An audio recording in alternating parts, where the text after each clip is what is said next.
La respiration du feu, du crâne luisant, le polissage du crâne, autant de noms pour la technique que nous allons explorer aujourd'hui et pratiquer ensemble, Kapalabhati.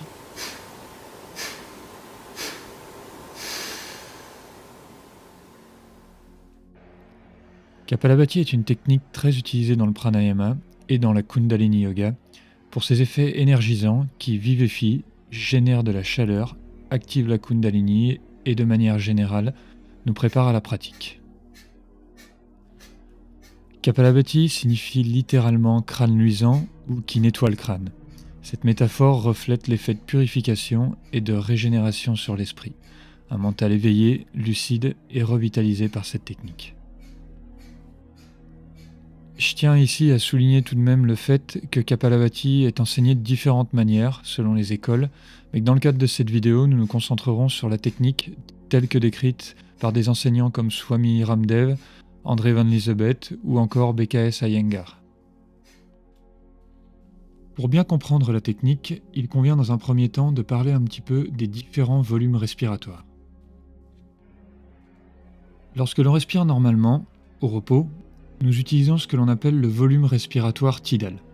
Un léger effort est fait pour inspirer, et c'est le relâchement des muscles qui génère sans effort l'expiration.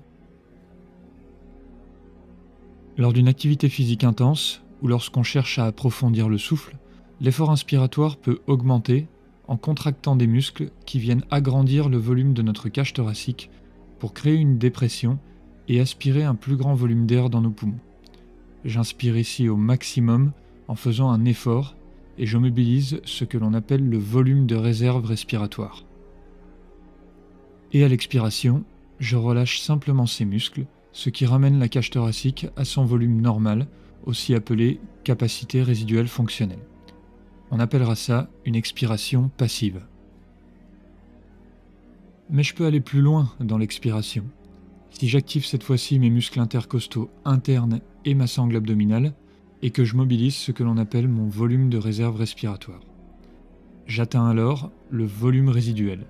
On parle d'expiration forcée. Mais alors pourquoi je vous explique tout ça ? Le premier point que je veux soulever ici, c'est l'existence et la compréhension de ces différents volumes. En général, dans la pratique du pranayama, nous essayons de mobiliser l'ensemble de ces volumes, comme par exemple dans l'exercice de la respiration yogique complète. Le deuxième point consiste à comprendre que la majeure partie du temps, notre respiration tidale implique un effort, même léger, pour inspirer, et juste un relâchement pour provoquer l'expiration dite passive. Kapalabhati consiste à inverser l'effort. Nous allons ici, en partant d'une expiration passive, donc en relâchant tous nos muscles, expulser l'air en dehors de nos poumons par une puissante expiration forcée, qui viendra principalement de la contraction de la sangle abdominale. Puis en relâchant cette dernière, nos poumons vont simplement revenir à leur volume de repos et l'air va être réinspiré sans effort, juste par le relâchement. Plus facile à dire qu'à faire, alors commençons doucement.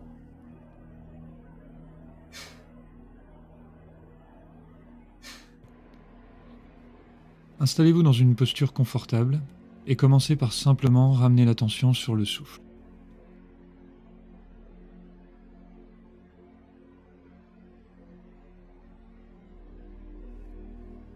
Et après quelques cycles, prenez une grande inspiration, puis expirez simplement, passivement, en relâchant vos muscles.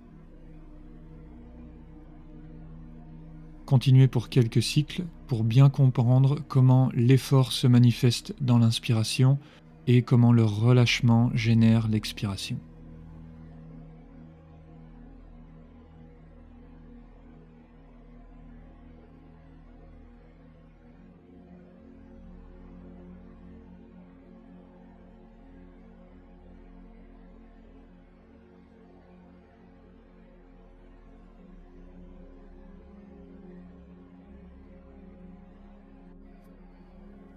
Et après cette prochaine expiration passive, nous allons commencer à forcer l'expiration. Concentrez-vous au niveau du bas-ventre, sentez que l'impulsion vient de là, comme si vous vouliez coller votre nombril à votre colonne vertébrale. Et une fois l'expiration complétée, forcez, relâchez simplement vos muscles et sentez l'air qui est aspiré dans vos poumons sans le moindre effort. Vous avez ici une expiration forcée, puis une inspiration passive.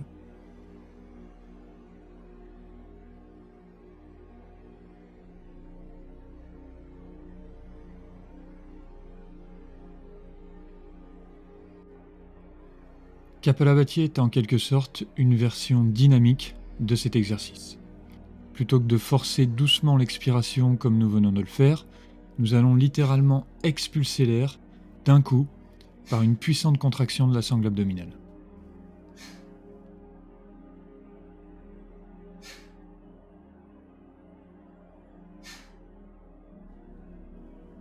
Essayons ensemble de pratiquer 3 cycles de Kapalabhati. Je vous propose un rythme. Si ce dernier est trop rapide, trouvez votre propre rythme et ne cherchez pas à accélérer, mais préférez la précision dans l'exécution de la technique. Une erreur fréquente est de ne pas relâcher après le coup de soufflet, et donc de ne pas laisser re-rentrer l'air. Installez-vous dans la posture de votre choix, et ramenez pour le moment simplement l'attention sur votre respiration tidale.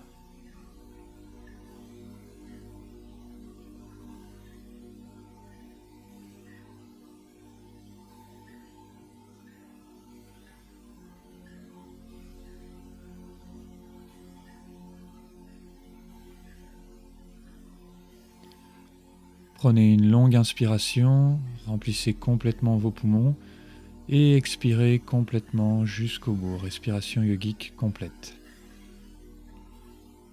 Laissez l'air re-rentrer passivement dans votre cage thoracique. Gardez la cage thoracique érigée et commençons.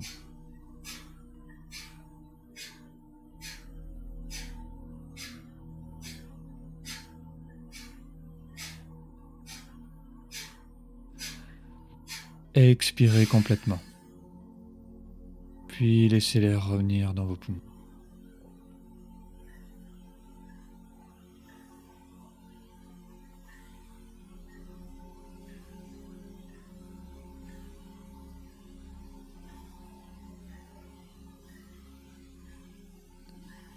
Respiration naturelle, non contrôlée.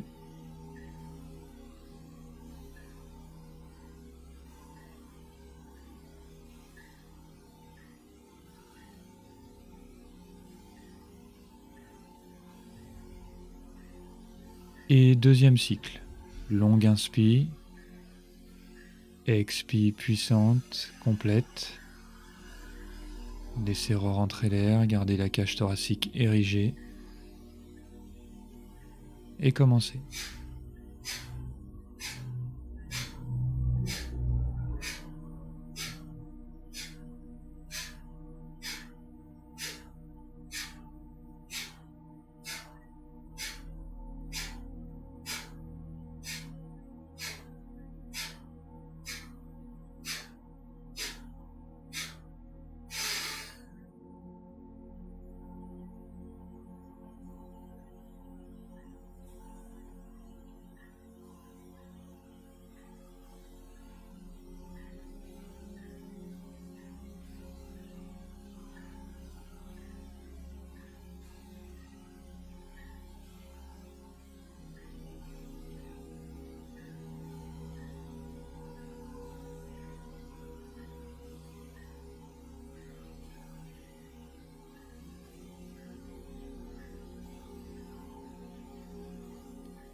Et troisième cycle.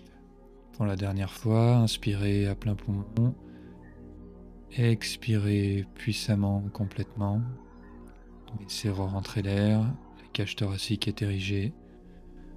Et on commence notre troisième cycle.